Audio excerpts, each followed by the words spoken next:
Alright, Sniper 155. Bali dito mga sir, nagpa-install po sila sir ng all-in package natin. Yamaha alarm, pagka sinalpak po yan dito, keyless na po yung motor sir, 100% po no. Although keyless na po yung ignition switch sir, pero hindi pa po dito nakapag-start no. Ngayon dito pwede na po yan. Kung sa may salpak na po yan dito, anytime dito sa remote, pwede po natin i-start kahit hindi po inahawakan yung motor.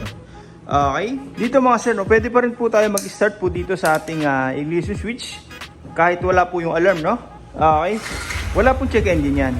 Ayan. May option pa rin tayo. Pwede tayong magkilis 100%. Pwede rin po tayo dito sa original remote ni sir, no? Okay, salpak po natin. Ayan. Kung mapapansin nyo, umaandar po yung motor ni Pops. Naisalpak na po natin yung pinaka-module ng alarm. Keyless na po yan. Pwede nating patayin, no? Yung makina natin, gamit lang po itong remote. Okay. Ang maganda pa dyan, pwede pa rin tayo mag-start kahit hindi po natin hinawakan yung pinaka-motor, no? Yung pinaka-starter switch. Start. Iyan, no? Okay. Dahil po yan dito. Anti-tape, auto-start. Ayan. With alarm po yan, no, mga sir. Okay. Ngayon, mga sir, natakpan na po natin yung ibang pairings po ni Pops, no? Ayan, bali dito nagpa-install po sila sir ng package number 9, no? All in po yan mga sir. Yung 3 basic needs po ng mga kapwa natin rider, no? Ilaw na malakas, mini driving, busina na malakas, tapos yung Yamaha alarm natin for safety. Okay, anti-tape po yan mga sir. Yung kaninang dinemo po natin, no? Ayan, check po natin yung wirings. May rapid na po yun ito, no? Tapos passing switch, may combo lights na rin, may horn switching stock to loud. Yung stock na busina, andito pa rin, hindi natin inaalis. May switching po, no? Lahat po ng nabanggit natin na switch, no? Sama-sama po sa isang harness mga sir. Ito po yung ginawa natin, no? Wala po tayong makikita mga kung ano nung wirings na nakakalat po dito. Malinis po yan. Okay? Magmula rito sa ating domino switch. Original po yan mga sir, no? Hindi po siya yung plastic na replica, no? May mga lumalabas po kasi nito na plastic. Pag hinigpitan dito, nabibiyak. Okay, dito, original po yan. Tapos passing switch para naman sa combo lights. Horn switching, stock to loud.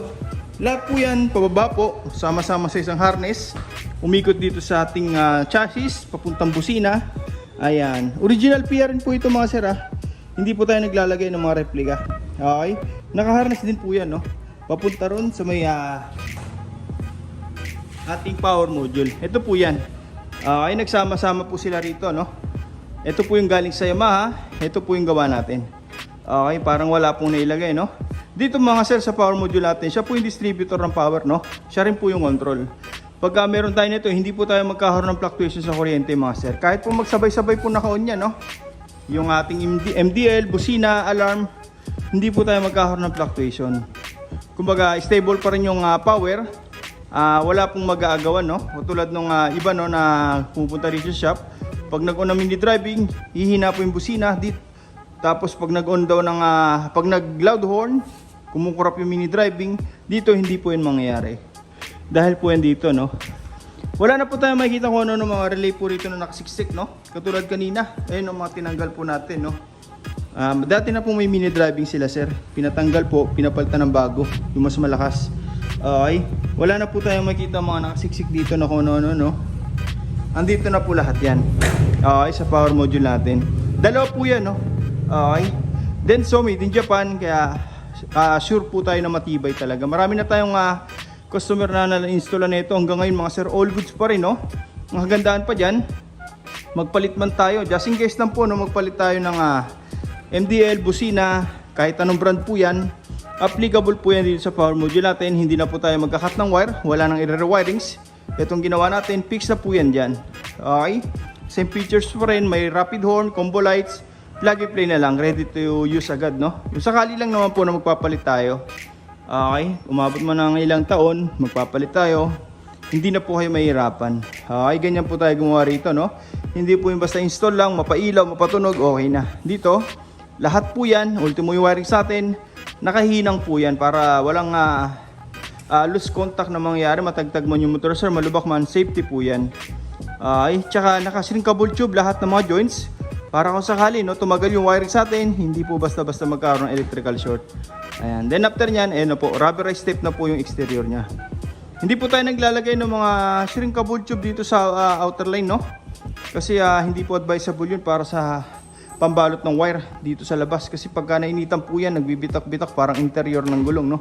Overtime, dahil sa init ng makina, tubig ulan, ayan, lumuluma agad. Unlike po sa mga rubberized tape, katulad ng lahat ng manufacturer ng motor, yan po ang gamit.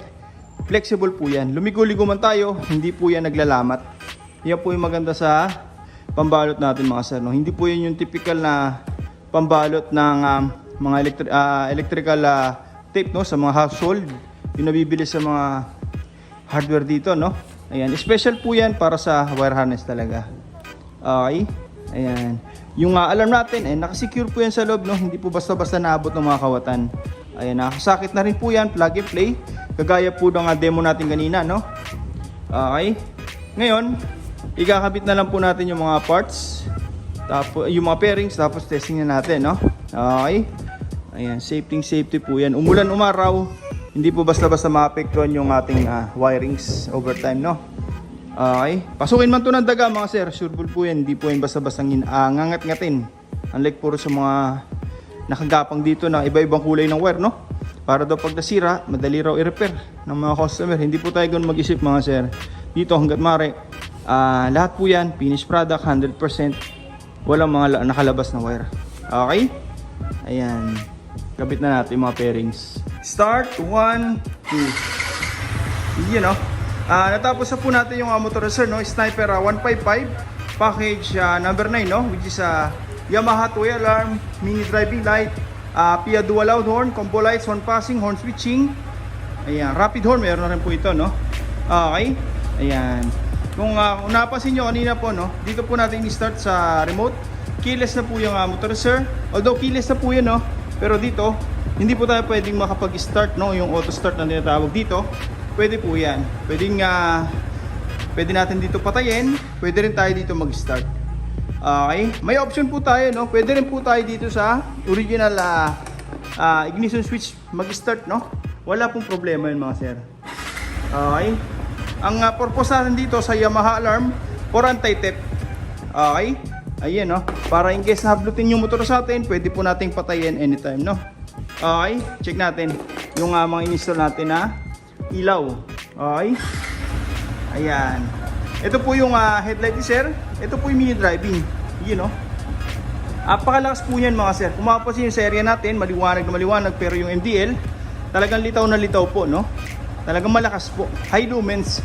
Pero mababa po ang wattage. Yan po yung maganda sa mga mini driving natin mga sir, no? Hindi po tayo bumabase sa watts. Bumabase po tayo sa lumens. Yung lumens yung tingkad ng kulay. Okay? Ayan, no? Passing light. Naglagay po tayo dito ng passing switch. Okay? Dito mga sir, no? Sa passing switch natin, sumasabay po yung headlight yan sa mini driving. Okay? Yan po yung maganda sa setup natin mga sir, no? Pero maganda dyan, pwede pa tayo mag high and low ng headlight nang hindi sumasabay yung mini driving. Sa mini driving naman, high and low, hindi sasabay yung headlight. Pero pag nag-passing, automatic sabay lahat. Yan po yung difference ang gawa natin sa iba, no? Usually pag nag-passing, mini driving net lang yung ilaw. Pero dito, sabay po lahat yan. Yung purpose natin dyan mga sir, kaya pinagsabay natin para in case na nag-high tayo ng mini driving, may headlight pa rin magpapassing.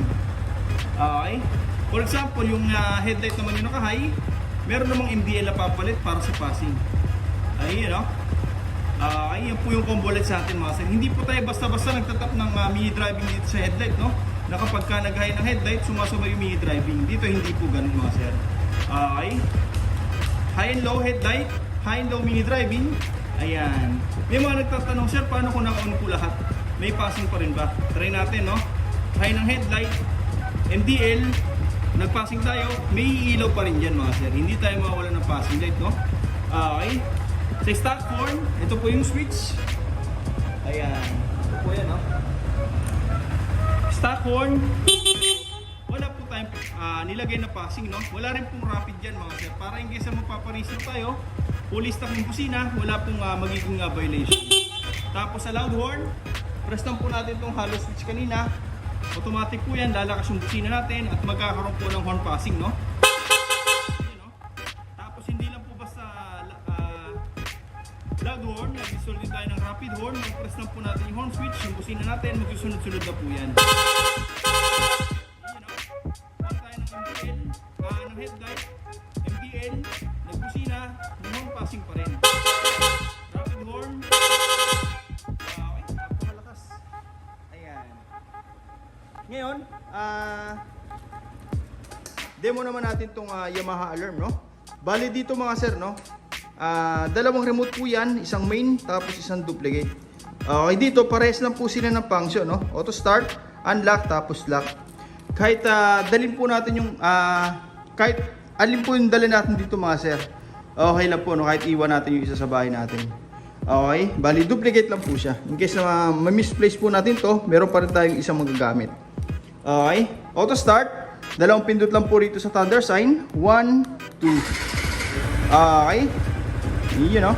Tapos unlock para mamatay. Yun, no? Okay. Ayan. Ito po yung maganda sa alarm natin mga sir. Ito pong anti-theft. Ayan. Okay, once na pinindot po natin yan, automatic po yan. Activated na po yung alarm. 24/7 po yun mga sir. Kahit po iwan-iwan natin yung motor natin sa parking lot. Kahit malayo na po ito sa motor, pagka nagalaw po yun ng kahit sino, mag-alarm po yung motor natin. Okay, try natin, no? Kahit po rito sa may likod, no? Ayan. Mag-hazard din po yan. Okay, pagka ganyan po mga sir, may iwasan na pong tambay ng sino-sino yung motor natin sa parking lot, no? Lalo yung mga ginagalaw po yung motor, no? Mag-alarm po yan. Okay, kung mapasin nyo, warning kanina, isa pang tapik. Warning, isa pa. Automatic po yan. Mag-aalarm yung remote, pati yung motor. Okay, unlock. Ayan. Pagka ganun mga sir, no? Yung pinaka-remote natin, mag-aalarm, magbabibrate din po yan. Iyan, no? Kahit nasa bahay po tayo, kahit hindi man natin narinig yung motor na nag-aalarm, pero yung remote, mag-aalarm po siya. Madedetect po natin na may gumagalaw, no? Okay? For example mga sir, gusto natin ng nakalak yung motor pero walang tunog. Pwede po yan. Silent mode, no? Para hindi po nakaka-istorbo sa mga kalapit na bahay, no? Lock button 5 times, pindutin lang po, no? 1, 2, 3, 4, 5. Yung motor natin, activated na po yung silent mode. Once galawin po yan, automatic po yan, yung remote lang po yung mag-alarm. Okay? Para ibalik sa alarm, isang pindot lang po ulit. Iyan, no? May alarm na po ulit yan, mga sir. For example lang mga sir, naiwan natin itong pinaka original remote, no, sa motor. Ayan. May mag-attempt pa lang na nakawin yung motor natin, automatic po yan mag-a-alarm. Hindi po yan mag-i-start. Ayan, no? Wala. Okay. Unlock. Kahit anong gawin po nila dyan mga sir, useless po itong pinaka original remote, no? Hindi po nila magagamit yung motor. Okay. Unlock para magamit po yan. Ayan. Tapos, for example naman mga sir, no? Yung motor natin, hinablot po sa atin ng mga kawatan. Bigay na po natin ito remote mga sir. Ito po, no? Para hindi tayo mapano. Basta nasa atin po itong alarm remote. Okay, pag nakalayo na sila, pindutin po natin to, automatic po yan. Shutdown yung makina natin, hindi na po magagamit yan. Wala na. Okay, kahit anong gawin po nila dyan, hindi na po yan mag-start. Okay. Unlock. Ayan. Pagka ganun mga sir, kahit anong gawin nila, may remote man sila, hindi na lang magagamit yung motor. Okay. Ayan. Off natin. Start. 1, 2. Okay. Keyless po yan. Okay mga sir. By the way mga sir, no, mag-i-start lang po yung motor natin kapag ka naka-neutral siya. Isa po yun sa safety ng installation natin, no? Pagka primero siya, segunda, tercera, basta naka-gear po, no? Hindi po siya mag-i-start. Okay? Para safety na rin po yan, kung sakaling naka-side stand tayo, hindi po matutumba yung motor natin dahil kakadyot po, no? Try natin mga sir. Ayan. Nag-start tayo. 1, 2. Okay, yung panel lang po yung nag-on, pero yung engine natin, hindi po yung nag-start. Ayan, mag-start lang po siya once na ibalik natin sa neutral o kaya pisilin po natin tong clutch, no? Okay, balik natin sa neutral. Tapos start, 1, 2. Pwede na po yan. Okay, yung kill switch sir, gumagana pa rin po ito, no? Hindi natin ito inaalis. Okay, hindi po natin yan ginagalaw, no? Ayan. Sa mga gusto po magpagawa, no, punta lang po kayo dito sa shop. First come, first serve po tayo. Maraming salamat po.